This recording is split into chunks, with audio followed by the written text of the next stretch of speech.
Computer. All right, y'all. Welcome to the Budberry Bob and Beer podcast.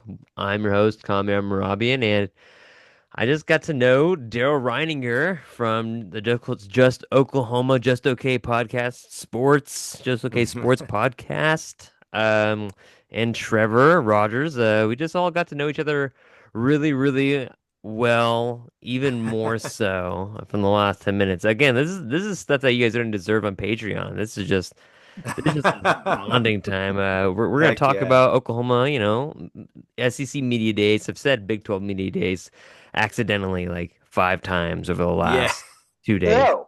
I Ew. don't know. It's funny because Texas had the snafu of the Longhorn being upside down at Big 12.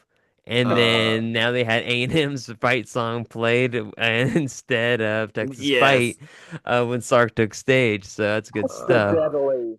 But That is totally the SEC on purpose. I'm Yeah, convinced of it, by the way. I'm so absolutely. convinced. So convinced. but we still can't do horns down. What? I know we No. can. It just No, we can't be. can the The SEC. We SEC, can. you just can't direct it at a player. You can't Yeah. taunt a player. That Yeah. still takes the fun out of doing it. I mean, like if I'm R. Mason Thomas, I come around the edge and I just blow up Arch Manning from the blind side. The first thing I want to do, horns down in his face. Like I'm not gonna, Tommy Harris just like fling some guy just trying to step over me. But like the guy had what guy got coming what he had coming. Facts. But still, like Derek Strait being able to pick you off, run a pick six, and then do a horns down or something like that. That's what makes that rivalry. Or going down to the camera and instantly doing a horns down like DeMontre Hurst did, in a Yeah. 55-17, I think, drumming. Um, And Kiwan always had the best ones. I oh don't know what it God. was, dude. I don't know 2002 why. Bama, Always. Norman. Something about the way he does it. It's just Yep. like it's Oh so. no, yeah, I'm yeah, It like, yeah. was That dude, was that guy's so straight good. dog. on. Just Yeah, Yeah. like it's so Yep. slick, clean. like a Sprays slam it dunk. down. Yeah, that 2003 game. Oh my Yeah. goodness. Oh, what a time. Was And that and Keywan's? Was that Keywan's best game as a Sooner? Oh, maybe no. He was he really damn had good. he had some good games though, more than anybody thought he was ever good. He was He, definitely Yeah. oh, he's that guy, and then finally got to play, and he played well when they that finally dude gave him is his it's chance. such an under like a forgotten Sooner that does not get nearly enough love. Yeah. Because I remember I went to that national championship game against LSU, and Oh the two man, things that I remember, because I was relatively young, but like I firmly remember Jason White being broken. But yes, I remember Which you I remember the best rushing defense in college football could not stop Kewan Jones. Like, and yeah, they ran it down their throats. yeah. yeah, yeah, Yeah, Helps yep. when your offensive line's really good. No, like yeah. Keyone was great. That was those were some of the early Trimble years. I think at Jinx, man, what a, Mm. what a great prospect. That dude It had was like so much film on him. That's when he actually had to look and scout for film. How about that? Number 20, Keyone Jones. Yeah, baby. Very, very, very special. And then a guy named Adrian Peterson showed up and kind of took his job right. Yeah. right out of high school. But Uh, like he could have gone straight to the pros. We all boy, know he that. could have. Yes, But yes. man, speaking of media days, like again, like I keep on thinking about this. Like I, it wasn't even in Dallas. Was Big 12 in Dallas this year instead of Las Vegas? Was it still in Las I think Vegas? that's right. It's No, it wasn't Vegas this year. I think it Okay. was Dallas this year. I Okay. think. It was I've been calling it Big 12 for whatever reason. But anyways, one of the things that I think is interesting, and I want to get you guys' opinion on this, is like, of course, like the media, the national media has the same exact questions we have of Brent Venables and OU. Mhm. Of course, Brent says, hey, he needs the entire team, including like the youngsters, to bulk up. Everybody's huge. David Stone's even to 310 on the roster, it Mhm. says. Jaden Jackson's up to 320, it says. Let's go. He gives a shout outs to the youth specifically, and I thought this was kind of interesting in particular. Um, young DBs, and we know that Oklahoma's had some issues at defensive back regarding injuries or like guys with shoulders. Gentry Williams, kind of Mm, Peyton Bowen, he's had some injury issues as well. And he also gave a major shout out to several offensive linemen, three of which we know, or I feel at least like, yeah, three of which we know are feel like are firmly in the mix to possibly be even like named a starter, or one of them at yeah, least, yeah. in Foji Fasusi and Eddie Pierce, Louis and EPL. Yep. And so, in thinking about this. How, what was your guys' initial thoughts if you did hear Brent, and Daryl, come to you first. Mhm. What was your initial thought on Brent's kind of opening presser? Of course, he talked for the longest because he's the most Yeah, long-winded head coach in the yeah. SEC, as Jackson Arnold mentioned. Yes, he did. And just general thoughts as far as like the state of the program to the rest of the conference, if you will. Yeah, I mean, I was trying to remember last year how I felt, and I haven't gone back to listen to our podcast after SEC Media Days. I'd say the big takeaway I took from him walking through everything is pretty standard for the most part. But I sensed a lot more confidence in Brent this year than I did last year. I felt like last year he was trying to project, if I remember right. It just seemed Yeah. like a projection, but we were all just so we don't know what we have. Like everything was so Jackson's new. We're trying to pump him Mm, up. The line's new, so I'm trying to pump him up. If anything, he was confident in the defense. But the team as a whole was kind of like, oh, hey, we believe in Jackson. Oh, hey, we Hmm. believe our O Yeah. line, right? But he he's fired up, I think, about this squad. But yeah, the young guys, I mean, it's clear he really is high on EPL.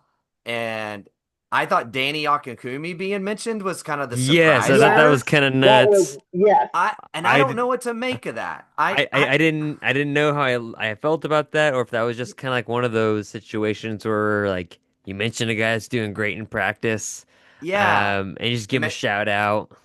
yeah, and I listened to like Teddy and Gabe talked about that even, and they were real shocked as well. But like somebody else, like I heard like saying like he's so fresh to football. Like if the light bulb comes on body wise, he looks He's got the Yeah, great. frames right. Like so maybe the light bulb just clicked and he's coming along. But either way, guys, think about like just the depth on the O line. I think that's my yeah. biggest take. Like last year, I was the guy slamming on the table when everybody's going, "We're going to win 9 or 10." It's like, no, no, no, no, no, no, no. Like Hmm. I was the of course y'all know on the I'm Dark Daryl. I'm always Mister. But Dark I was Daryl like, appears. Yeah, Dark but Daryl I was like, appears. man, like this is all new, and you're about to go into the best D line conference in the world. Like Hmm. it's not going to like you might get traction at the end of the year, but early it's going to be rough. And it was. And then you had Hatchet go down and Sexton go down. Like there was no depth at all. Like this year, it's like, oh, if Sexton plays,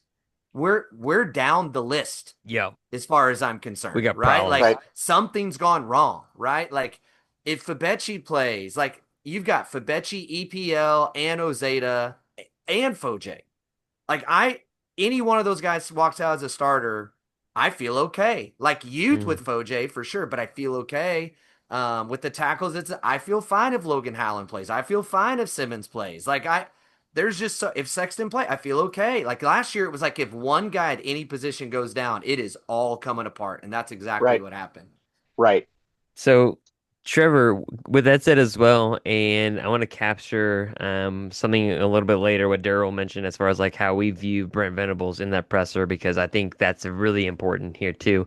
But Trevor, as far as Brent Venables came out and said, I watched the entire thing. It was over 30 minutes. It took roughly half my workout in the gym.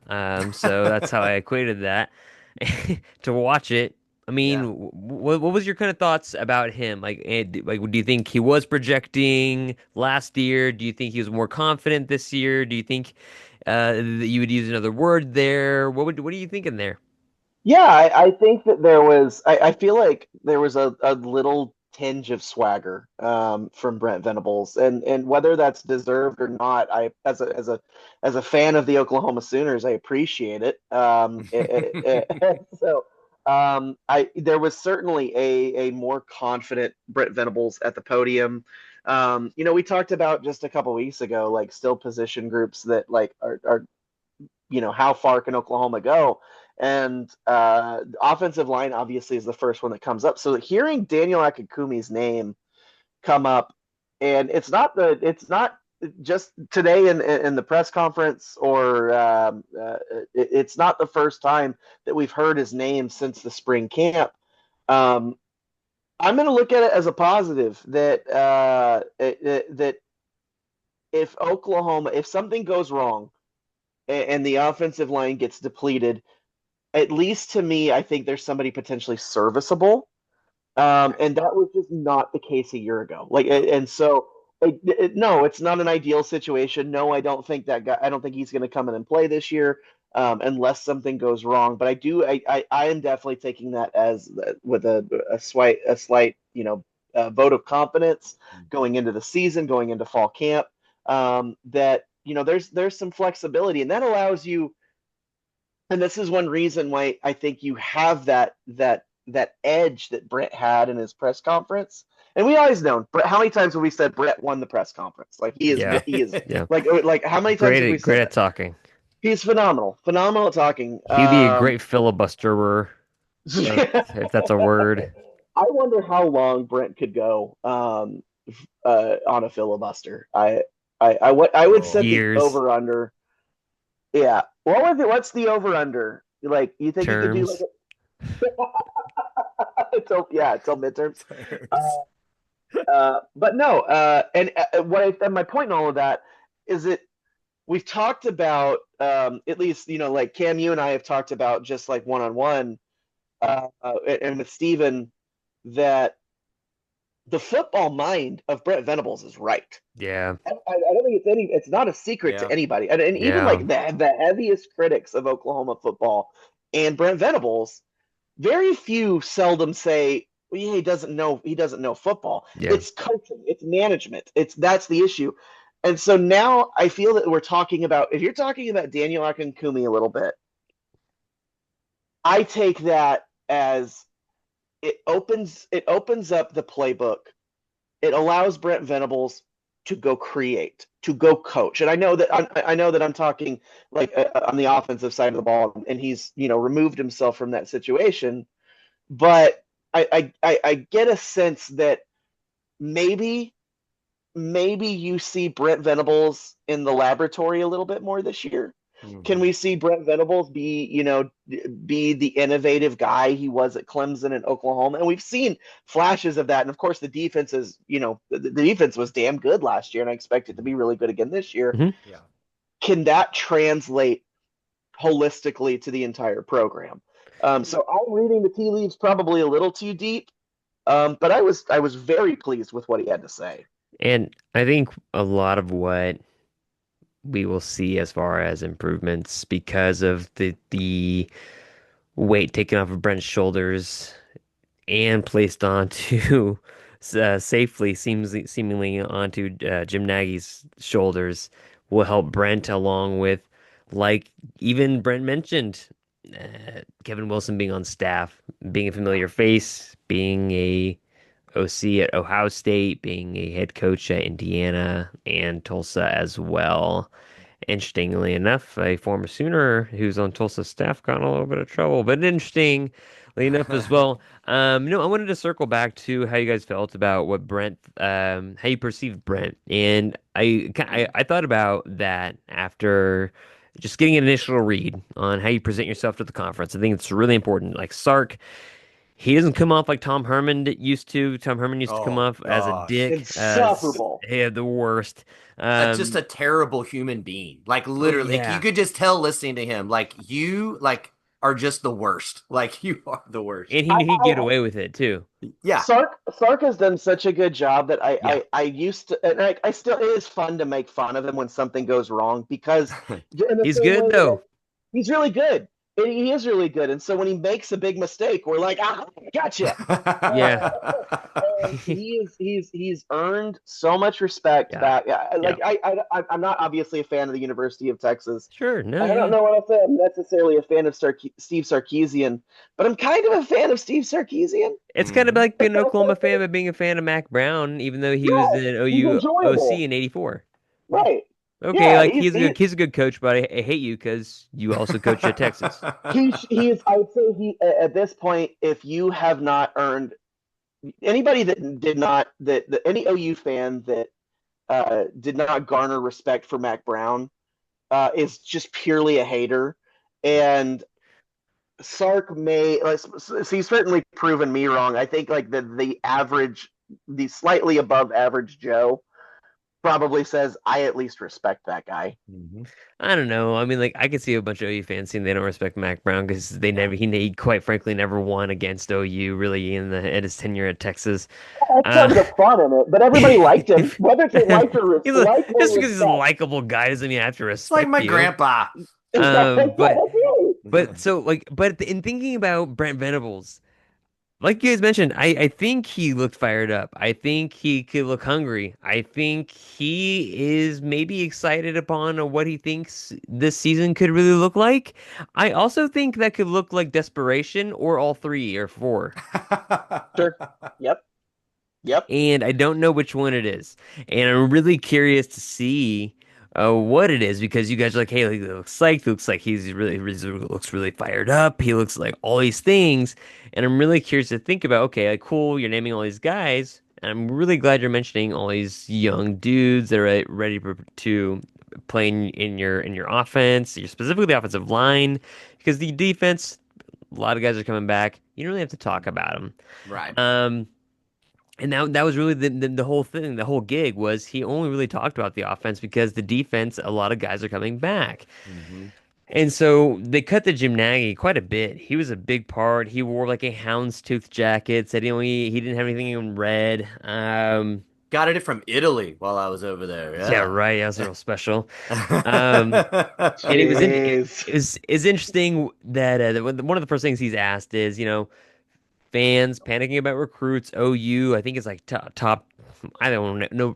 Depending on what recruiting 20s. service, on three, that's the composite for everything is like buying everybody out these days. But Rivals is also updating recruiting rankings at the same time, so it's very confusing to follow. But he says on fans panicking about recruits, he says I got here in March, and then in relation to recruiting efforts and late offers. He's like, hey, that's the kind of stuff that wouldn't have happened if I was here beforehand, which I feel like throws the current staff a little bit under the bus. But what personnel did you have there at the time? And then at the same time, though, I mean, Trevor, I'm gonna come back to you first, then Daryl. It seems like, according to the most recent, again, depending upon what services you look at, because again, they're being bought out by On3, but Rivals is updating things. A lot of Oklahoma evals have been up, Yeah. and a lot Hmm. of guys jumped up the charts. So Yep. Trevor, Yeah. like, yes, OU doesn't have as many guys out there. Jim Nagy and those dudes don't have as much familiarity with the coaches, and the coaches don't have as much familiarity with the recruits. What's your thoughts on that simply being there? That Jim Nagy's response basically to fans. Yeah. Well, I mean, fans are always going to panic. Oklahoma's Yeah. had what back-to-back top seven recruiting classes, right? Um, uh, yeah. And but there's always you swing and miss on one guy, and the sky is falling, right? Hmm. Hicks to Norman, hashtag Hicks to Norman. Um, so I think that's always going to happen. I thought it was funny. It is nice to hear somebody just straight up kind of call out the BS from the fan base a little bit, but also like internally and like I think that in many ways, in some ways, we talked about previously on this pod about how's that dynamic going to work between Nagy and Brent, Yeah. and it the houndstooth jacket, the things that he says, it's almost like Jim Nagy may be the perfect antithesis to Brent Oh yeah, Venable. oh that's why I was like, man, this is a guy a great counterpart to Brent. Is he the Yeah, anti-Brent that just balances this thing out? Hmm. good cop, bad cop, and maybe that's what makes this thing what makes this thing really go. And so I thought it was I if there's one thing that doesn't concern me about Brent Venable's tenure has been, to your point, that they're hitting on evals. Outside of, like, transfer portal and the offensive line, Sure. and you can go back and like, I I know that we don't want to make a ton of excuses, like, you don't want to be that fan base that makes a ton of excuses, but you go back and you look and you realize that Lincoln Riley didn't recruit off the offensive line for 2 seasons and then bounces. Mhm. That's going to create problems at some point, and we could talk all day about when those problems needed to be addressed, so on and so forth. It is um, it gives me confidence, and I still have confidence that every player, for the most part, that Brent Venables has brought to the table has turned out very, very well. Um, so yeah, I like where Nagy's going with it. I think that, like I said, he's the perfect good cop, bad cop situation for how they tackle bringing in talent. And I think it was kind of funny, like I got here in March line. I genuinely just chuckle. It's like, Yeah. ouch. Yeah, so Daryl, and thinking about that, how do Hmm. you feel about that as like again like as a follower of the Sooners, a fan of the Sooners? Jim Nagy actually just kind of cuts right to the Yeah. right to the chase and is like, "Hey, I got here in March. This would have not have happened if I was here earlier, Right. and it is what it is. But we're and like and then like they go on to ask him and they say, "Hey, like." Like, well, what about, fans? They say, hey, you whiffed on this in-state recruit or you whiffed on that out-state recruit. And then he Yeah. immediately, like almost immediately cuts them off. It's like, well, were they whiffs? Or Yeah. he's like, we're not looking for guys that can compete just in the SEC. We're looking for guys that can win SEC championships and national championships. Yeah. And so, what's your kind of thought process on that? Thinking about Nagy catching just straight out there and like, signaling to fans, "Hey, this is what's happening. I Right. just came in here, and now this is what we're doing to figure all this out with all the Yeah. other guys involved." Yeah, it's interesting because I feel like there's kind of been the double barrel from Nagy, right? There was the 3, 4 weeks ago when he was on the pod talking about salary cap, more or less, Yep. right? Like everybody's got Mhm. so much money. We're trying, like, if we rate a 3 star the same as we do a five, like, we're gonna chase this one because that's gonna allow us to put money in other spot. Basically what he said, and everybody called him port. All that he talked about, I was really high on. Some of the things that he said at SEC Media Days was a little bit, like, I understand that this has now all become very professionalized. We all get that. Like, there's a lot of contracting, there's a lot of Mhm. money. If you're still going to tell me that Brent Venables can't go in the living room and convince a 17-year-old that he should come to Norman, you're crazy. Like, and that's what scares me a little bit. Because his answer about I only got here in March was we don't know some of these coaches. We're still laying that relational ground. It's like your staff has that groundwork. So did y'all literally create this transition where, hey, we're here, y'all are done? Like no more communication with, like, is that how we're working this? Because if so, that scares me because Brandon Hall has proved that dude can recruit. Miguel Chavis has proved he can recruit, and so forth and so on. Like, you still have to let those guys have a piece of this puzzle. Hmm. And it kind of scared me that Brent's not going to be very involved at all. And I don't think that that's the way to go. Into Trevor's point, from the high school going into college system, Brent has shown himself to be one of the best talent evaluators in Yep. the history of the sport. Jim Nagy has shown himself to be a very good talent evaluator of 23-year-olds.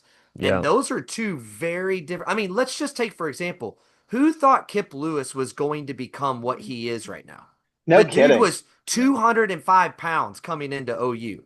If Right. you would say, I'm looking for a SEC championship linebacker, Hmm. he does not fit that mold. Nope. But now he's 220 something, which is still undersized, but he's proved he can play. R. Mason Thomas is the same way. I mean, we can go down the list of all the guys that Eli Bowen. Eli Bowen ain't 6'2", Yeah, and he don't have crazy long arms. he's But that undersized, but that dude is a yeah, technician, yeah, right? Like, so I don't know. I love the swagger from Nagy that he knows what he wants to do. But then at the same time, I'm like, I hope that we're literally not just saying we're going to treat this like the NFL. I'm just going to coach ball. You deal with the players because I just think that that's part of what has made Brent and this staff great. it, Um, and back to like what you were saying earlier about what was he projecting? I mean, I think Brent is pissed off that he's just had a lot of bad luck. And I don't think yeah, we can use that as an excuse, but I mean, like when that stupid Texas reporter, and I know we'll talk later, but like, Oh yeah, my God. when you're down yeah, to your third string quarterback, yeah, yeah, that's a hard day. Like when your yeah, whole O line and seven of your receivers are out injured, it's going to be a bad day. And that's true of I don't care if it's Bama, I don't care if it's Georgia, I don't care if it's Oregon. If you took five offensive line starters out and you took seven wide receiver starters out, yeah, you're probably not winning a lot of football games and you have to deal with the aftermath of that, but yep. that's the reality of it. And that It includes getting drubbed by good football teams. yeah, and so I mean, I don't know, man. The Nagy thing will be interesting. I do think if they can find a way to gel together and let Brent do what he does and let Nagy bring that just I don't care about you. I don't care what your mom's name is and I don't care what she cooks. I care if you're 6'2" and I care if you can run 4'2", right? Like if they can somehow marry that Yeah. together, dude, it college football is in trouble if they figure that out, in my opinion. Well, Yeah. I just thought about how interesting it was and like talent evaluation, and he mentioned like they had color coding in boxes Yep. and for basically like I mean if anybody listens to if anybody listens to this is a fan of like soccer, there's incentives in your contract that you can meet and stuff like that, specifically like up to millions and millions of dollars in these clauses, and I wonder if those are certain things that they have triggered in certain things where you're like, eventually, you're going to have to, especially with like even government legislation getting starting to get involved. Yeah. An Um, executive order. yes. And so I wonder how that's going to have teams, at least publicly, Mm-hmm. acknowledge a quote unquote salary cap because we just know when it goes public people are going to be cheating once again. It Yeah. just is just it's going to be different on a different level. And by But the way, that is the thing that scared me of what Nagy said the most. And I have continued to say this. And maybe I'm wrong and maybe I haven't read the stuff right. But Nagy kept saying the next portal is going to be insane because there's going to be this cap and all. Nagy, like, I don't know if he really believes that because believe it or not, I got to have a conversation with Nagy at one point a few months ago and he was talking about the loopholes of playing players. So maybe he doesn't believe that. But like, the NIL deal to do two podcasts for $1 million isn't going anywhere. Like it's going to remain because Yep. some billionaire is going to want to pay a kid and they're still going to pay him. And the yep. court system, once it goes to the court, is not going to do some stupid you like you're not worth that because Right. they are. Like Michael Jordan wasn't worth that when Nike went and got him, but now he is. Like, you know what I mean? Like, Hmm. I just think those things are going to remain. Yes, the revenue is going to cap things, but it's not going to cap the Texas Tech billionaire from dropping 1 million on whoever he wants. And I just don't know. That scared me when he said, "Oh, it's going to like." I don't think you're seeing the whole picture because I think the money, like you said, they're just going to keep paying to play through NIL, which is a separate thing from revenue share. Just gonna keep on experimenting with more and more and more and more seasons because it evolves and it keeps on evolving as we're seeing in live time, just with Mm-hmm. news drops yesterday, today, the day before, etc. Another guy that I thought was a really interesting. He had some really other good, some really good thoughts. I'm not saying that other guys that brought didn't have great thoughts, but these are some of the ones that really stood out to me. Robert Spears Jennings, pretty cerebral, growing to be Mm-hmm. a fan favorite. Love that he's an Oklahoma kid, broken arrow, really, Yep. really great athlete, especially knows where to be. he mentioned emerging leaders as well in comparison to the guys that they already brought with John Mateer as well with R. Mason Thomas. And he mentions Kobe McKenzie and Kip Mhm. Lewis, which I don't think is any surprise that your two linebackers that are going to play the Yeah. most are vocal leaders, which you love to hear. Right. And then he also mentioned, which I am, it's like music to your ears. He mentions that Peyton Bowen and Ginger Williams are incredibly vocal, but also guys that have kind of flown under the radar because they've been injured and shoulder injuries, what have you. And he also said that John Mateer, quote, knows what he's good at and knows what he's not, but he's confident in what he does and he'll let you know about it. And apparently he does talk shit to not only the defense, but also to Brent in practice. And Brent actually does not. He He doesn't has like it. he doesn't like it. He doesn't have fun with it, and I think it makes Brent maybe coach harder against John Mateer, or at least he takes it personally to some extent because they Good. said there was some pre SEC media day shenanigans. They were interviewing Brent, and Oh I yeah. guess John oversteps the boundaries for what Brent is comfortable with sometimes. But what do you? I mean, like Trevor, what do you think about Robert Spurs Jennings' thoughts on maybe one of the emerging leaders, or just even just knowing about Mateer saying, hey, like he knows what he's good at, he knows what he's not good at, but he's still gonna do it with confidence regardless, and we trust him with that. I mean, all of this is like again, all of this is bringing thoughts back to this makes me think of if you gave 2015 OU and put them in the SEC. Mm-hmm. Yeah, straight up with a much larger defensive line, like With the better, oh yeah, and with the much better and defense. and not as much as I will always love Eric Stryker, and I was on the beat when Eric Stryker was at Oh, OU, Oh and dang. he was truly one of my favorite, just one of my favorite people to talk to.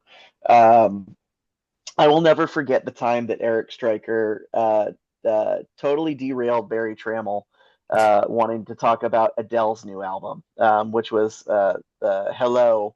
Like he What? went on a whole thing, and it's good yeah, stuff. it was unreal. But yes, I'm much happier to know that there are much bigger and much faster people on the edge. Yeah. Yeah. I am a huge I am a huge Bowen family guy.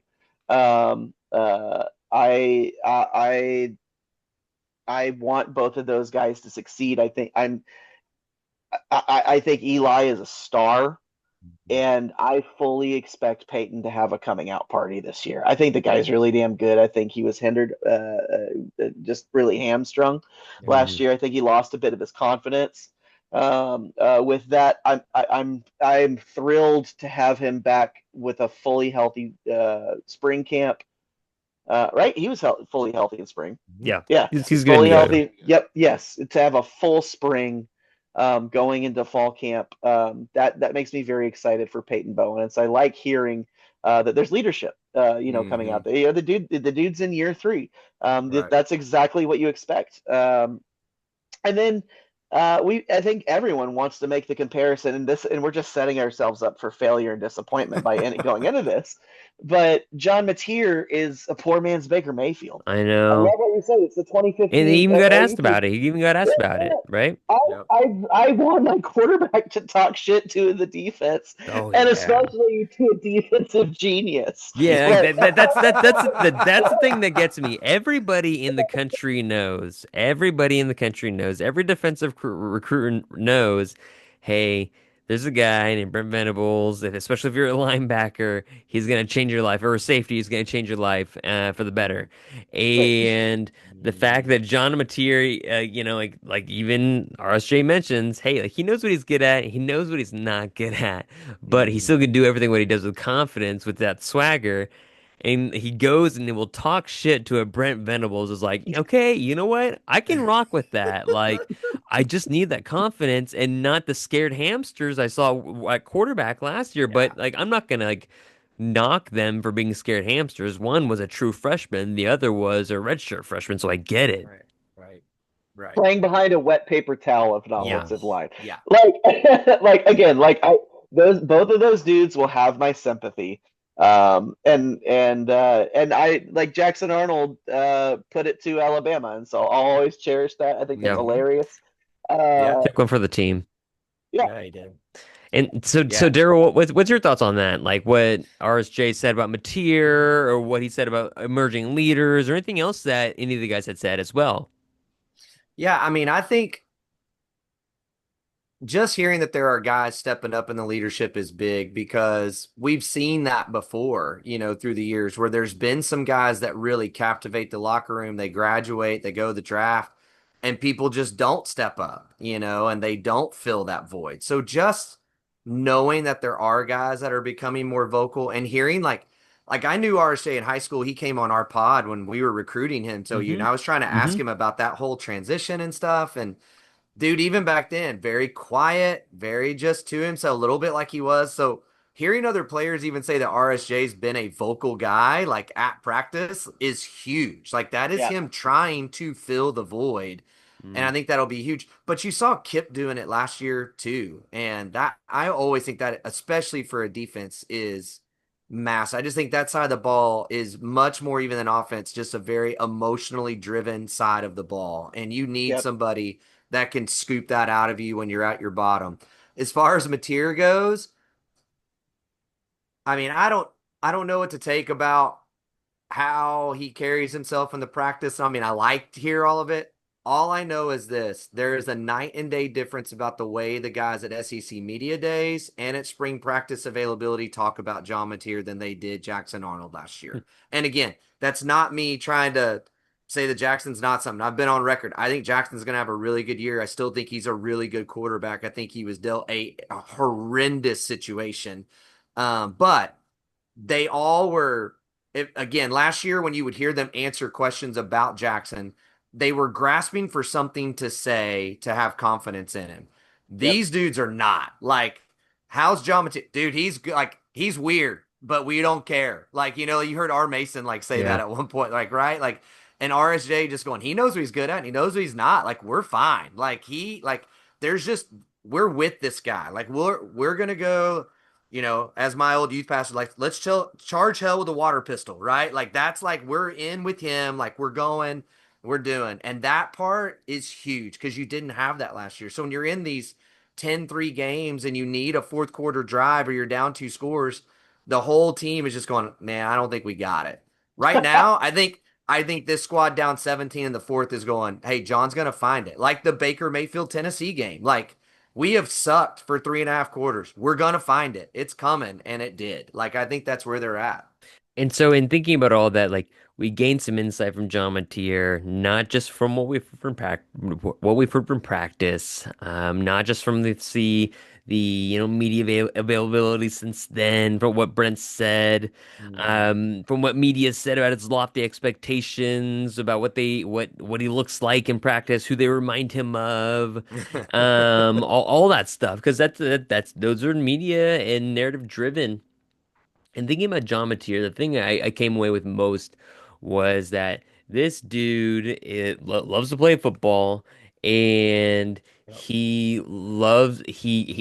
people gravitate toward him, which is a great quality to have as a quarterback, just let alone a football player in general, and as a leader. And the guy is just beaming with like, hey, like I'm the man. I'm the Mm. guy. And if that's my quarterback, that's a good situation to be walking in a room with. That's the guy that's leading my offense, and quite frankly, installing the offense in live Right. time. Yeah. And that means he has to get out and with his friends, Isaiah Satania, and get out with all the other Yeah. wide receivers, Yep. and make those relationships, get those route trees going, and understand those route trees a lot better. And so for me, like, how much of that does it move the needle for y'all, in thinking about how effective he can be, and knowing that A, Arbuckle is a sideline coordinator, Hmm. and B, he will also have that 10-second helmet communication with Arbuckle, or maybe someone in the booth that's directly communicating with Arbuckle as well. How much confidence does that give you, or how much does that move the needle for you guys? And Daryl, come to you first for this offense, knowing that everybody is like they're all pretty much new pieces with the exception of Hmm. the offensive line. I mean, Jaden Knott is there. You got wide Yep. receivers, they're pretty new with the exception of the few Frosh that were there last year. Hmm. What do you think? I mean, like you said, the fact that Coos, Arbuckle, and him are together, that that makes everything different. If this was the situation where last year where new OC, new quarterback trying to learn the way the new OC wants to do it with the new like that, that's the new mix that you get that just chaos comes out of. But when you get new mix with I'm with my quarterback coach, I'm with my offensive coordinator, I know all the language, I know where everybody needs to be. Like him talking about making meals for Giovanni Gibson when Giovanni Gibson's like out of surgery, like, and he's staying at his house, like, Yep. bro, like he's gonna be fine. And then like, here's what I like, Baker. I think it's all fair to say we all knew like the college version of Baker was kind of a douchebag to some degree, like right, Oh like yeah, we I mean, we loved it, What? we loved it, like he because he was was all our. defense. It's That's right, right. he that's right, he's our douchebag, so it's fine. But here's the thing, Mateer is as cocky, but does not like when he gets out Yeah. of an interview, you don't go, that guy's an a-hole. Like you just don't have that thought. He's And beaming yet with he, confidence but instead. he says things like, yeah, I didn't even visit Washington. They were my only Power Four offer, and I knew I'm a Power Four quarterback. And he just says it in a way where it's like, that's like one of the cockiest freaking things that you can say, but nobody cares. Like, He's like so casual golden yeah, retriever-esque that like people are just like, you know what, like you're such a good time. Like I just want to like have a beer with you. Like yeah, bro. that's the vibes he gives off. Yeah. That is the difference, the biggest difference in Yeah. personality from Baker Mayfield is he's sunshine from Remember the Titans. Yeah, for real. Yes. But He's from West sunshine. Texas and not But like South Beach, Yeah. California, right? Yeah. So I think the offense is going to take off fine. I mean, I think they're going to. I really am expecting not like they're going to set the world on fire. I still think there's a lot to be. I think the offensive line's still young. I think it's going to Yeah. be much better, but it's still young. But man, like yeah, like he knows what he's looking for. And like he was asking, like on the set that day when they were like, I saw you do this hand signal. And he was like, yeah, they were in this, but I wasn't sure that our number one read was going to be there because, of what they were showing us. So I wanted an option on, I mean, that kind of stuff. I mean, he just is seeing it. And so even if one of his guys screws up, he knows, okay, I'm going to check this guy to this to Mhm. where I know I have an option to go to if this all falls apart on the front end. Like I think he's going to lead it really well. And I love how he mentioned like acknowledging that. I love how he mentioned that like learning an offense is one thing, but the ability to teach it means that you've learned it quite well, which means that you know the ins and outs even better as a quarterback, which Yeah. again speeds up that offense, which you're going to need for the second half and the middle part of your season, knowing that Hmm. this schedule in the SEC is kind of like it's not like completely wide open, but I mean it's not open. And so, Trevor, what are your thoughts on John Mateer, kind of like moving needle OUIs, or just your general takeaways from him from Media Day before we kind of It's move on a little bit? Yeah, no, I don't think there's much that I can add here other than it. I'm just trying not to set myself up for disappointment. Sure. Hmm. Because here is the part about Baker Mayfield is he was a fun story, but I don't think any of us at any time sat there and thought, yeah, this guy is going to go down as arguably the fan favorite greatest college football quarterback of all time. Sure. Like Baker Mayfield is a college football legend, a Yep. Brian Bosworth like level Yep. of like bravado that nobody saw coming.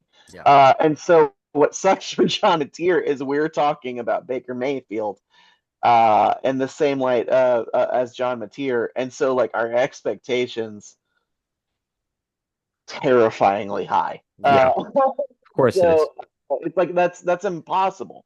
That is an impossible. But then again, things were so bleak a year ago that moving the ball forward is like honestly like I may Well, think it's like but I pick. would say, but I think everybody's like you, Trevor, locally. So let me say, locally, I think everybody sees the Baker swag, yeah. and I think they see similarities in the game. But I think everyone I talk to is where you're at. Like I say that knowing he's not going to be that good, The Right. downside's going to be that if he does have a bad game or whatever, the national media is going to go, "Oh, all we heard was they're the ones that He's are going to Baker spin Mayfield. the, oh, you guys told us Baker was back and now he's a Todd cute little, McShay has him as the best quarterback in the draft. oh, Yeah, I yeah, don't like okay. that. I Yeah, don't like that. Dude needs to chill No. yeah. out. That needs to Yeah. do. Well, He needs to chill out.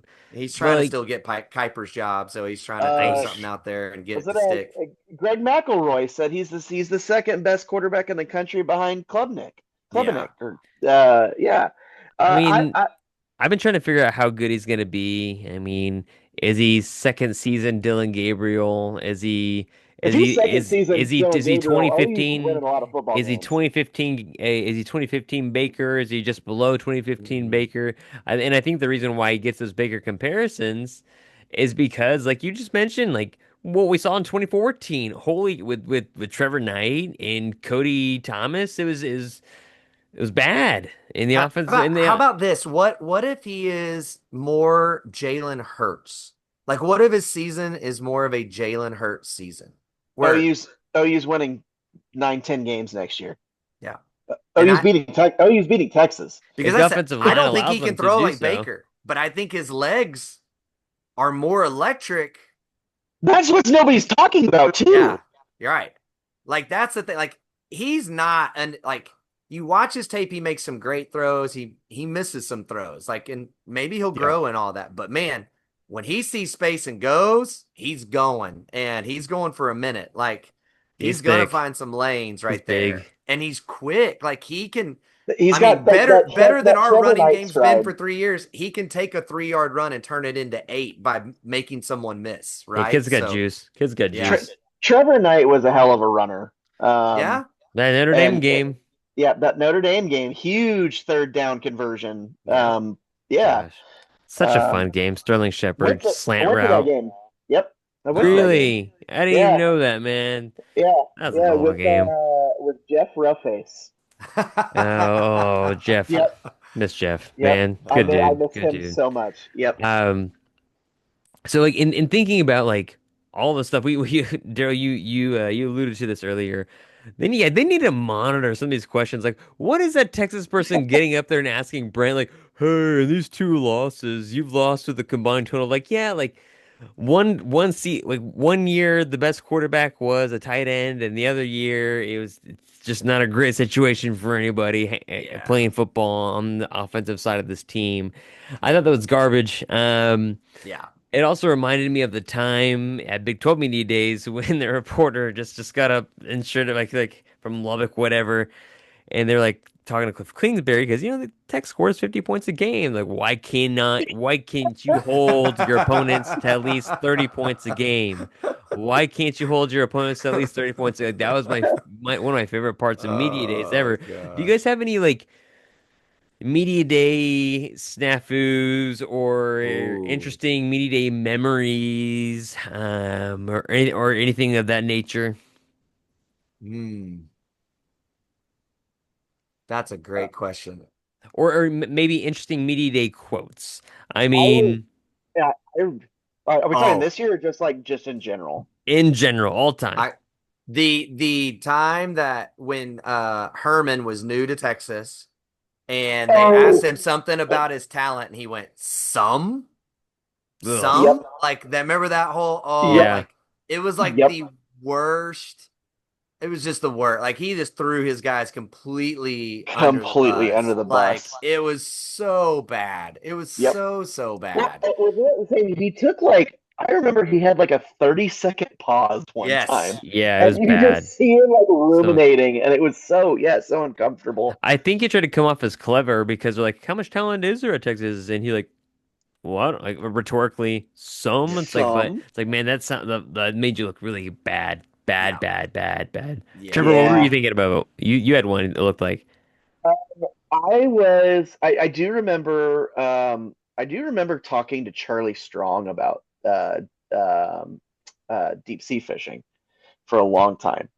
Interesting. Nobody was around him. Like it was me and one other like student reporter from like Iowa State. And nobody, and so we were just talking. I was like, what do you do? Like I was kind of like trying to make a joke of like how buff he was. I was Yep. like, is that just like all you do is just like you go? He's like, no, I love to fish. And Mm. so I remember that was kind of really interesting. But I was there for the Jim Grobe, um, Oh, the Baylor. Yikes. Yeah, it was the right after the Art Briles thing, and that wow. was the most uncomfortable. The two most uncomfortable press settings I've ever been in was that one, and actually, okay, I got three. Real quick. Uh, was that one? I was there for Joe Mixon Ooh, yeah. Ooh, during that's another one. yeah, That's at another the one. Orange Bowl. Yeah, makes Um, sense. yeah, and then um, Dede Westbrook with David Boren. We were Hmm. we were there was a scrum of media after the Sugar Bowl, um, and that article in the Tulsa World had just come out, and so about him like in his high school girlfriend. Yeah, yeah. Remember? Whatever that Yeah. whatever that Oh story was, like yeah. the fishing or Yes. water or whatever it was. Yeah. Yeah. Yep. Yeah. And so, but it was you got to remember that was at the exact same time that they showed the Joe Mixon tape, Mixing and stuff. so like So it was as sensitive, sensitive, the sensitive. exact like super super sensitive, and yeah, everyone is kind of asking the question like, hey man, okay, you had Joe Mixon happen. Yeah. What are you doing here? And then what are you doing? How is Dede Westbrook here if this had happened? Like, how did you not know that this happened? Hmm. And so, anyways, everybody was cool about it. Like, I got to give props. Like Mike Hauk, I thought handled it like a champ. Um, Of um, course. I'm like I thought he handled it really really well. But what was fascinating is me and I remember it was Eric G. I don't know, maybe I shouldn't mention names. But it was a few of the OU media members, and we got David Boren, and he came up to us. He just came up to us and started talking, and so of course the first question was, um, uh, I want to say it was the dude from the Norman transcript. He's not there anymore. Anyways, asked the question, what happened here? How did this happen? And David Bourne kept saying, "Oh, we have this, and we have this outside resource that we use to vet these people." And we were Mm. like, "Okay, who is the outside source? Like, who is doing the vetting?" And then he straight up looks at us and he goes, "Well, oh, they're in the union." And we're like, "Wait, what? What do you mean?" He goes, "Yeah, they're in the student union. It's a part of the university." And we were like, okay, you understand that that is not an outside source. So like the university absolutely had like all of the culpability on that at the time. And we were just flabbergasted. And then Hauk came over and was like, okay, no more questions. Jeez. uh, Yeah. yikes. Yep. Yikes. Unreal. Unreal experience. Yeah, that one's over the top. Yep. And I don't remember what Drink said too. The other one I thought of that's way more lighthearted than that was when the news broke that OU and Texas were joining the SEC, and Oh yeah. Derkowitz was like on the podium and just started trying to dunk on Texas and OU like throughout his Hmm. entire rest of Right. his like afternoon. Like he's Uh, ever done anything. he was lot interesting. He was a lot more tame this year. It was interesting. Yeah, because Well, he knows he's once, gonna get his yeah, ass kicked. Yeah. once they started losing a lot more games after that hot start, he started to calm down just a little bit. Yeah. It's- in addition to all that, because man, media scrums just in general, I hate media scrums, by the way. Like I will be the first one in and out, or I'll be the last one there in out as well. I hate competing for random questions and it's gross. Anyways, um, in thinking about storylines though, because everybody is different. Everybody follows their team differently. And Hmm. so in thinking about storylines, Are there any ones you guys have been like individual, small, maybe large narratives you've been following more in particular? Or are there players you feel like that could be actual major contributors to this team when it's all said and done by the bowl game? Like, because who knows who's going to play in any bowl games these days? Mhm. But by the bowl game, and nothing is being really said about them. I mean, Mhm. Daryl, what do you think first? Like either the storylines or the players, either one. The players, there's two for me that I don't think anyone's really talked about very much, even locally. Um, that I think by the end of the year are going to be something. I say that Taylor Wine's been talked about by some. Right. But the guy that like was big when he transferred and now you're hearing nothing is Kendall Daniels. I think Kendall Yes. Daniels by the end of the year, I think we're going to be saying a lot about him. And I know that they have they have plans for him that if he can figure it all out could really change the way the defense plays and make it fun. So I think those are the two players that really stand out for me that nobody is talking about. I keep hearing about Elijah Thomas, we hear about Yeah. Ott, but like Kendall Daniels and Wino. The biggest storyline for me is just I think no one's truly acknowledging the amount of turnover that is going on in the SEC, and especially with the Yeah. schedule we have. I don't want to downplay our schedule's tough because it is. It's a tough schedule.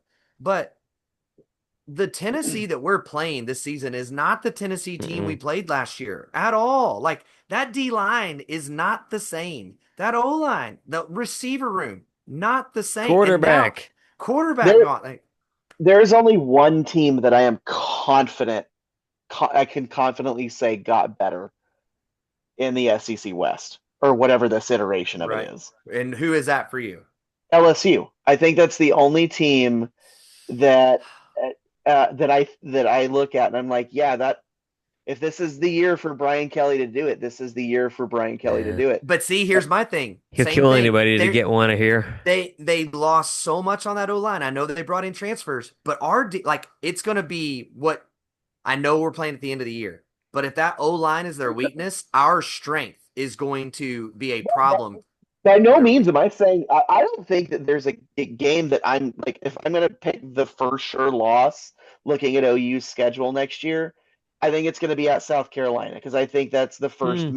major hurdle, and I do think South Carolina is good, and that was going to I be do my too. my team too Yeah. was like the team that I think is going to take that next step. Yeah. I think it's I going to be guess South I'm Carolina. unimpressed by South Carolina still. I Yeah. like I like I like Shane Beamer. That's why I like them, but They're I streaky, but when they get hot, they're hot, man. I think that they're going to be Yeah, noise. But all that to say, like, it just feels like everyone is dismissing the players that have left, yep, and that it's agreed. just yeah. a guaranteed replacement. And I think this year is going to be the year where the SEC, if they don't have some of these lower, let me put it this way. Here's maybe the story that could be at the end of the year.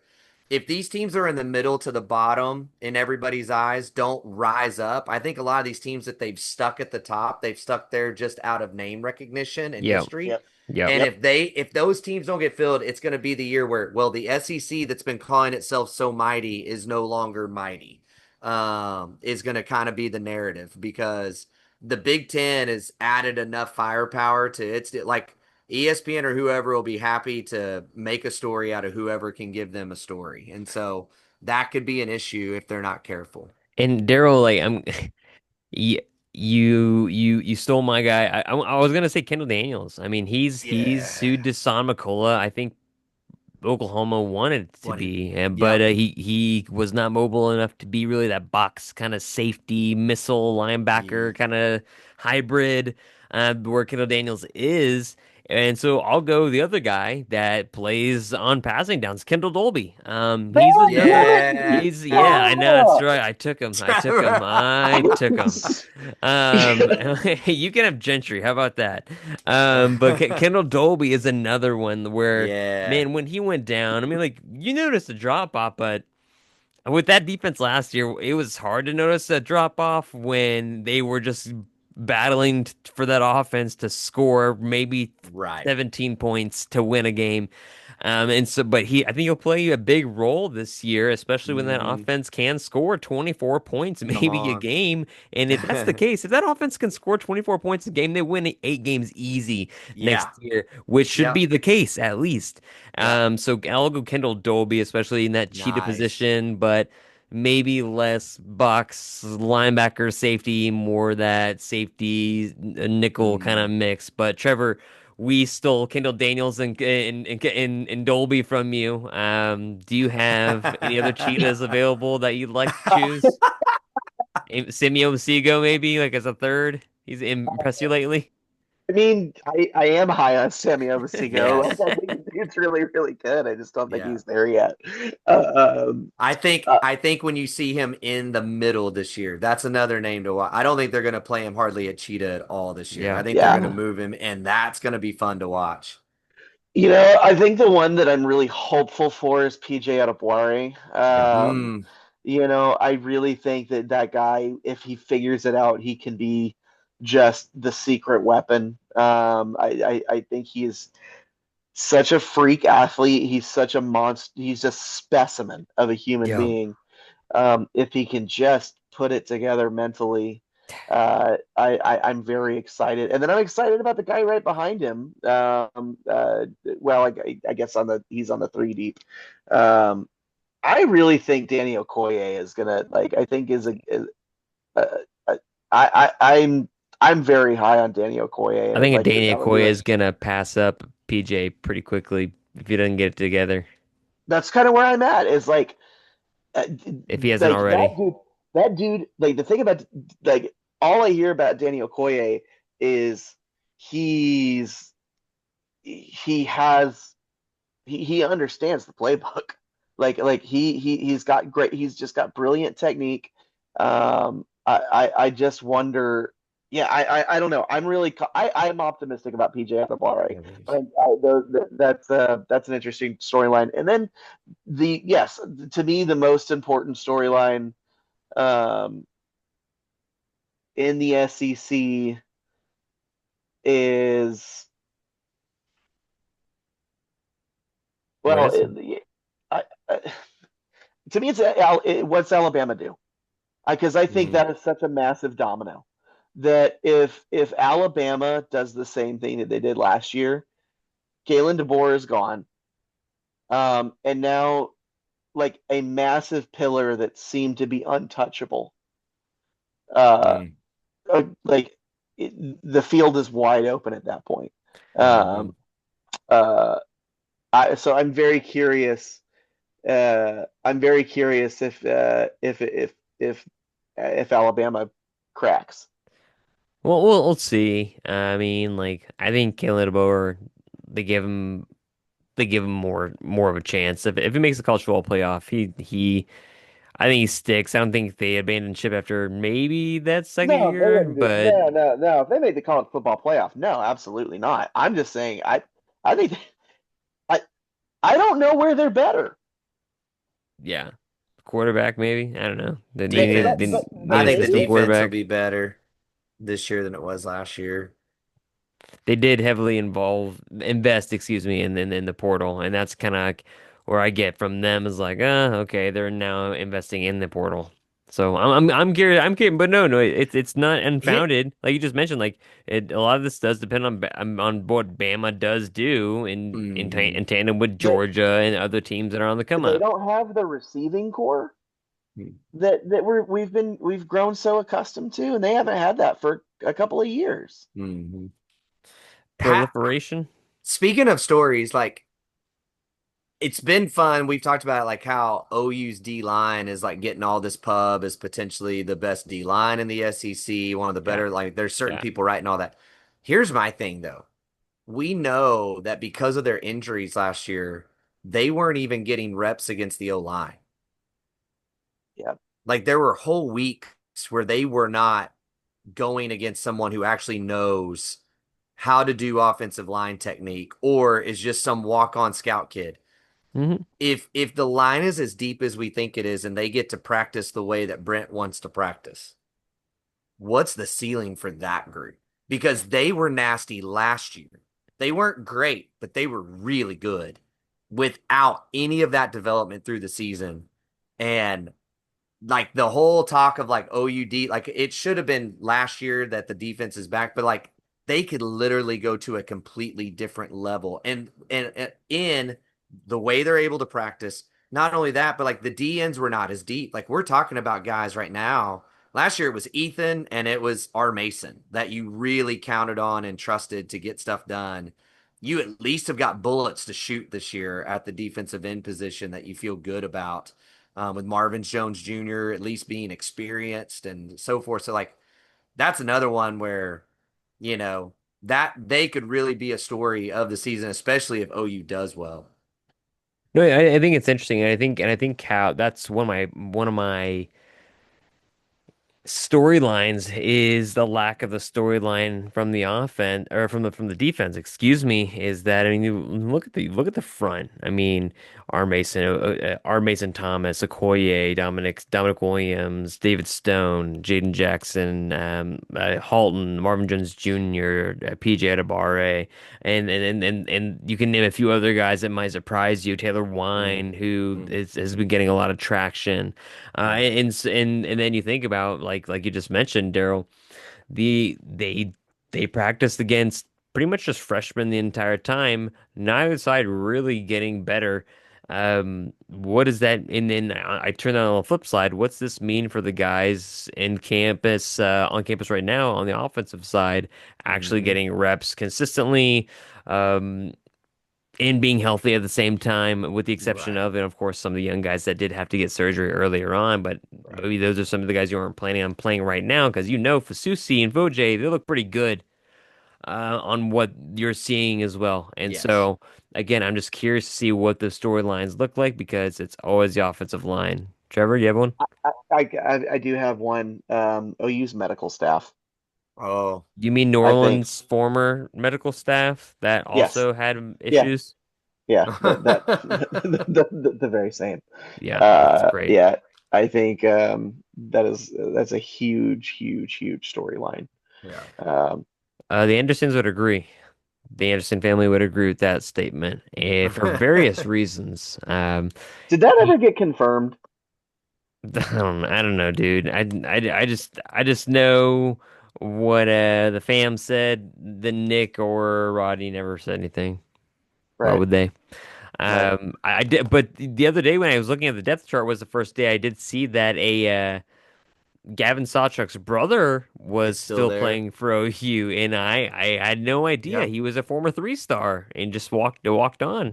Pressure, whatever. I don't know. That's fun. And so like just going to takeaways from SEC Media Day, y'all like the only thing I Mm. could think of is this. None of this matters. It's fun to talk about football. It's fun. This is all coach speak. They're showing you all the shiny things, all the new toys. They're naming a lot of names that you'll probably never even hear about again for some, names that will probably pop off pretty big. Mhm. There's a lot of projecting, there's a lot of smoke and mirrors going on, and this is all just politicking. And so like when you think of Jim Nagy and him immediately cutting somebody off and saying like, well, were they whiffs? Yeah. Because we're looking for guys to win championships, and we're not looking for guys that are just able to win college football games. It's really interesting of the posturing that takes place. And so for me, it's a place to set a narrative or a place to begin a narrative for maybe preseason rankings. And so for me, what I've learned that John Mateer is more likable. I've learned that seemingly the defensive backs have chips on their shoulders, in addition to braces. If you're Gentry Williams, I hope that thing stays intact. And then a lot of other things. And so I feel good about what OU put out there, but you don't really learn anything other than the dispositions of players. I found out CeeDee Lamb's best catch, his best memory of a catch, wasn't even technically a catch. It was UCLA one-hander. It wasn't even a catch. Yeah, It was his favorite of all time and in college. Yep. And so like you learn nothing except it's just a fun start to football season. But what Yeah. were some of your guys' favorite things that or maybe some of the things that you did take away from media days that I just don't? Yeah. The one that I want to do some more digging in, and I hate giving this person credit at all because I tried to dunk on him earlier, but is Drinkowitz's whole breakdown of a 30 team playoff system for Oh college football. gosh. Now, look, it's too much, but Yeah, those the bodies.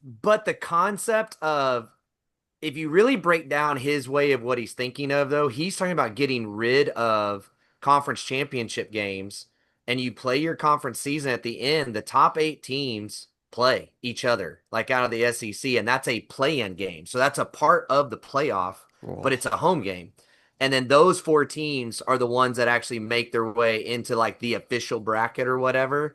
Um, but like when he started to break it down and talk, I just loved hearing a coach say, we need to reward fans and not trying to close this off to as few teams as possible helps more fans be in and more home games, not bowl games. Um, I just thought was fascinating. And yeah. so one of my big things, like I want to start trying to think about more, even though I know they've already pretty much got a system set and they're ready to go with it. They're just waiting to, ink out the final details. But I thought that was really interesting. Um, but like, I guess all that to say, man, like you said, we are still building the plane while it's flying. Yep. Like even Sankey, who's about as confident and will say just about whatever he wants, was the most hush hush I've ever seen him be. And really every coach was on everything. Like Hmm. Lane Kiffin probably blew the most smoke, and that was saying that, which by the way was weird, his little jabs at people aren't staying in the salary cap, which it's like, did y'all come together as a conference and Yeah, agree on for a real, right? salary? Like, what does that mean? And what are Right. you trying to say? If But Lane outside of Kiffin's that, upset, something slimy is not allowed to happen anymore. And something, I mean, you something's know, up. so, but yeah, I mean, you can just tell nobody knows it's like just get through the year and then we'll figure it out later, which is kind of scary for college football. Like, yeah, Woo. Portal's gonna be wide open according to Jim, though. Trevor, yeah. any SEC media takeaways? Anything to take away? Anything that you thought was noteworthy? I thought Jackson Arnold was weird. Explain weird. What was weird? He's He, just so awkward, man. do you think he's Um, awkward or just like buttoned up? I think he's uncomfortable. Like I just get the vibe that he just does not want to be there. Um, Mm. that I mean, I felt bad for him. I mean, like, Like can you blame him given the circumstances that he knows Oklahoma is playing in the same conference, and he knows every time he goes to get interviewed, just like Spencer Rattler did, that's yep, that Oklahoma question was always going to get asked because Oklahoma's a bigger brand, regardless of who you're playing for, with the exception of like right. maybe 10 other teams. Yeah, but it's so amplified because they're in the same conference Yeah, now. and they're the first Eh, conference opponent in Norman. Yeah, yeah. Like Jackson Arnold is going to be throwing in Norman probably to the wrong team again. So One can hope. Man. yeah, Yeah, he's yeah. never been comfortable with the media though. Like he Yeah. always I feel like, bad for him. I do. yeah. Do you guys think like in like of course this is pure speculation. He did have like a thing with like the family. Do you guys think it's like a family line, or like is this just his disposition is just kind of like standoffish with the media? I mean, like that's the thing, is that what you want to go back to quarterbacks. You go back to Landry Jones, who was friendly, Hmm. took it hard, but still like said confessed like, hey, like I done goofed. You had Trevor Yeah. Knight, who we all knew was in over his head, especially after a weird 2013 season. Yeah. You had I feel Baker, like Trevor who Knight got the like kind of hosed. no, he Yeah, did. If he had a yeah, proper quarterbacks coach in 2014 and a way better offensive line, and a better defensive coordinator and defense, just a lot of things. If he doesn't have transient quadriplegia on the field because he's getting blown up by Yeah. yeah. Baylor players, things go differently, and he doesn't end up Yeah. at A&M. But then you go to, but even Trev was nice. He was kind. Yep. Yeah. But it was interesting because then you immediately pivot to bad boy Baker Mayfield, who you establish a relationship with for 3 seasons. But Hmm. that was and that's sincerely unique because it was for 3 seasons, 15, 16, and 17, and then you have Kyler for just what that 1 year, Yeah, and one so year. he was like.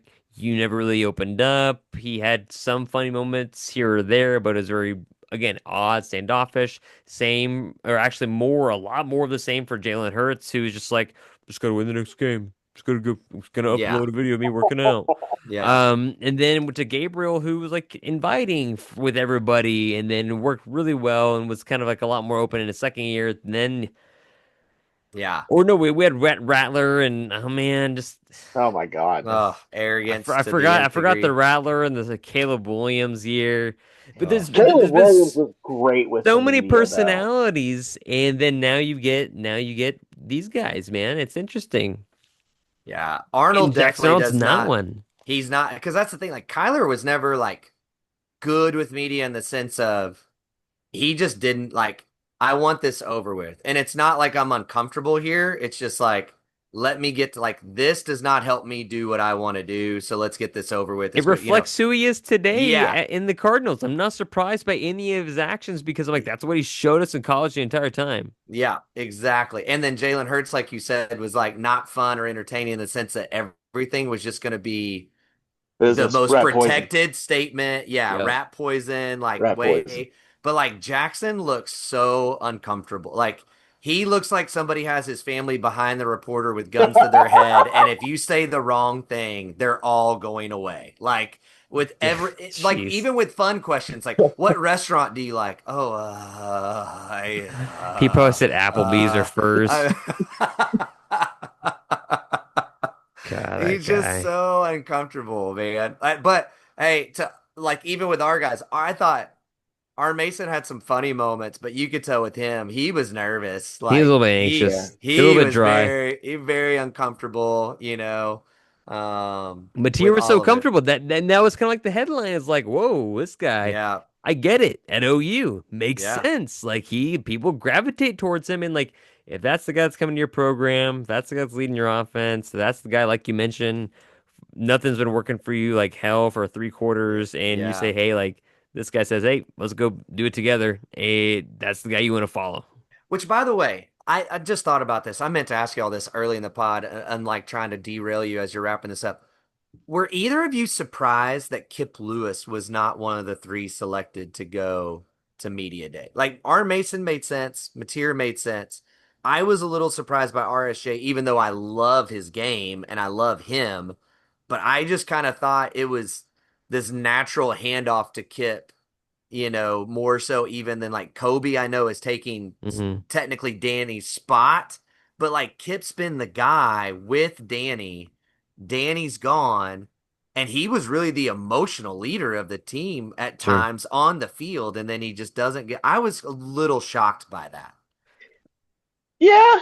I I don't know. Sometimes I've always wondered about those things and like how much you can read into it because like what if he wasn't Yeah, available? yeah, like Yeah, like like is this just part of me sometimes thinks just is like like oh hey, if I they had can't go four, to this and maybe, but yeah then if they had four, Brent probably would have picked the new kicker or punter or something like that right instead. right Like for me, like Brent's not gonna pick one of the safeties that's like a cerebral guy and the 3-star heart or the 3-star but yeah, 5-star heart guy, and then he's not gonna not pick the guy that's gonna be a first or second round draft NFL draft pick next a round draft pick next coming year, even though he probably right, maybe lost, depending on how the season goes, yeah. could gain more money or lose some money, or leave some money on the table in our Mason Thomas. So, like, I mean, if you could pick three defensive guys to go, I imagine he would, but he's like, Yeah. if I got to go through one of these offensive guys in here, why not throw the best transfer portal guy, just like Right. our new quarterback, which put him in front of right everybody Yeah. because Like he in does my everything mind, best. and it was probably just me, but like in my mind, when I was like, I wonder when they announce that. And I was like, it'll be Mateer, Kip, and then who else will go? And then when they announced it, I was Mm, like, oh, like it's Kip. interesting. Oh, okay. Like Kip's not going, it's just one of those Our things. Mason maybe surprised me a little bit. Robert Spears Jennings, not at all surprised me. Yeah. But then I Yeah, couldn't he's think a great like quote. I can't think like who else it would be other Right. than maybe a Kendall Dolby. And then I Yeah. thought, well, Nah. it's what That's I thought, well, transfer. then it's one of the two linebackers. It's gonna Yeah. be Kip. It's not gonna be Kobe. Right. But it's so I just kept on thinking like, who's it gonna be? Is it gonna be a guy off the edge? But no, that's interesting to think about. Um, that's all I've got really. Like Daryl, like, do you have anything you like to plug? I mean, no, I mean we've kind of taken the summer off, but obviously with ball coming back in, we'll be doing our stuff. You can find us on all the different, podcast platforms. We're doing YouTube a little bit more, so feel free to find us there. Just OK Sports, and so we talk OU and Thunder both. So Troy's been on cloud nine talking his Thunder every time he's on. So he's been losing it over all that, and with the drawings just coming out this week, I'm sure he'll be fired up about talking about that as well. When we get back together. So yeah, find us on all those platforms and find out what we're doing. I mean, we're not reporters or on the beat or anything. We just try to kind of break things down as we see them and talk to people when we can, get them on the pod that know a lot more about sports than we do to help us, make it a little bit more educational than just guys chatting. And I will echo that sentiment anytime I get a chance to shout out both of those guys. Like, I mean, they create such a great atmosphere. You guys can follow them on the Discord that we have that Mm-hmm. we plug at the end of the channel. And so it's like Heck yeah. you guys can find their podcasts easily there or on Twitter or anything like that. Great dudes, great podcasters, great insight, quite frankly. So if you're looking for another podcast for, especially if you're an OU Sooners fan and an OKC Thunder fan, and you want it into one, and maybe like especially in the fall, man, Yeah. like dude, you're covered like Yeah. 100% of the time, and it's great. Trevor, Appreciate that. you got anything? Any last words? The Boston Red Sox are on a heater, 10 games in a row going into the All-Star break, and now only 3 games back of Toronto in the American League East. I know people don't care about baseball. I mostly don't care about baseball, but the Red Sox are good at baseball. I care about baseball. So, Hey, it's okay because Chelsea, nobody cares about soccer, and I call it football, and they came out of obscurity and just randomly won the Club World Cup and beat PSG. Yeah. So I'm on they cloud did. as well. So They, Wow. yeah. I'm having a great time calling myself a world champion just by beating the world champions in a random tournament because they A ended up on this side of random the tournament bracket. that Uh, no one cares about. yeah, Nobody yeah. cares But about the hey, FIFA Club World 110 Cup. millions of dollars to pay for all the new players. So I'm all That's fair. about it. So Dang. Heck That's anyways, fair. yeah. Yep. y'all, great talking to you guys. Daryl, thank you for coming on. Talk Thanks for media days with us. Some of the players, some of the takes you got, some of the insight. And we'll see you guys next time and let's see where we go.